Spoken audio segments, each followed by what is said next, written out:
the debt also went out and paid, but it also put $25 in my pocket. So net, I was making money from my little house. Debt is a four-letter word for most people. There are many people in my position, so-called financial gurus, who say live totally debt-free. And there's other people who say cut up your credit cards. And that's good advice for certain types of people.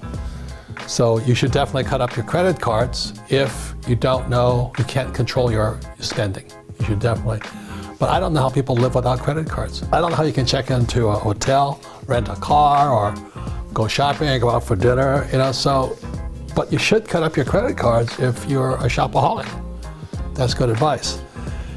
And the other thing about debt, there's good debt and bad debt. So this is going to be the lesson today, is there's good debt and bad debt. And if you only have bad debt, which I classify student loan debt as bad debt, the main reason it's bad debt is because it's the worst possible type of debt. You see, if I get into trouble as a businessman with debt, I can declare bankruptcy and I'm clean. But the trouble with student loan debt, you can't do that.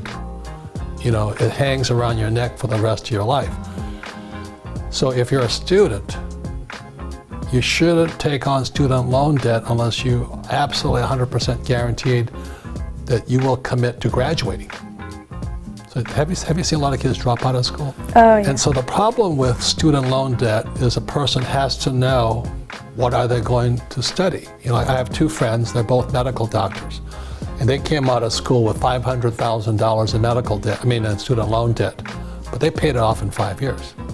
Because they're medical doctors, they had high-paying jobs. And so they delayed having families and all this, and the whole objective was to pay for becoming a doctor. Asset, liability. So debt falls in here. So let's say I'm going to buy, everybody says I'm going to buy a house, and everybody says my house is an asset. That's not true. Your house is a liability. I don't care if you have no debt on it or not. A house is a liability. Same as if you have a car.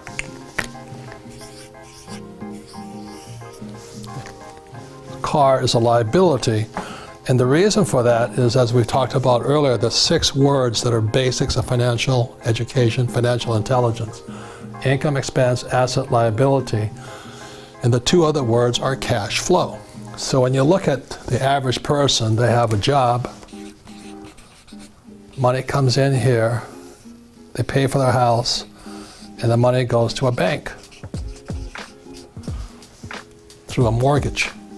So it's not an asset because the cash is flowing out, so it's a liability. So the definition of liability, does it take money from your pocket? And for an asset, does it put money in your pocket? So when I have a rental property here, it puts money in my pocket.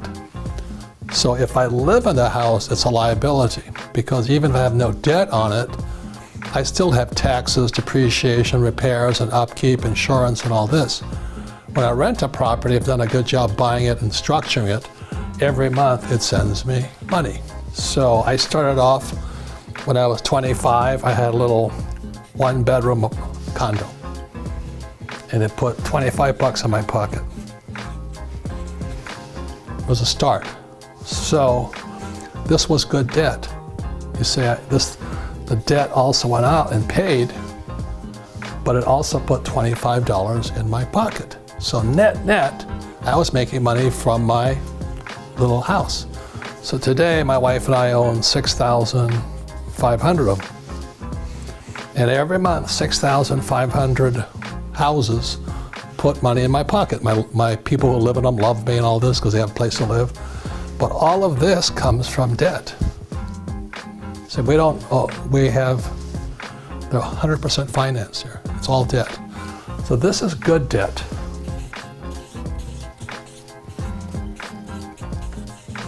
And what makes it good debt are the 2 most important words: cash flow. So good debt, again, is debt when I borrow for this and it puts money in my pocket. If I had a car and I borrowed money from it, and somebody rented from me as an Uber driver or something, and I put money in my pocket, it would be an asset. My wife and I have a boat, and most boats lose money, but our boat makes money because it's in a charter. People rent my boat all the time. So it has nothing to do whether it's a boat, student loan debt, a house, a car, or whatever. It has to do with these two words here. Employee or entrepreneur, you've got to control the direction of your cash flow. So look at most people here, we've talked about it earlier, they get a job and the cash flows out here, goes to the government, called taxes. Okay. Trump doesn't do this, I don't do this legally. The reason is because we're entrepreneurs, not employees. Employees have this, entrepreneurs don't.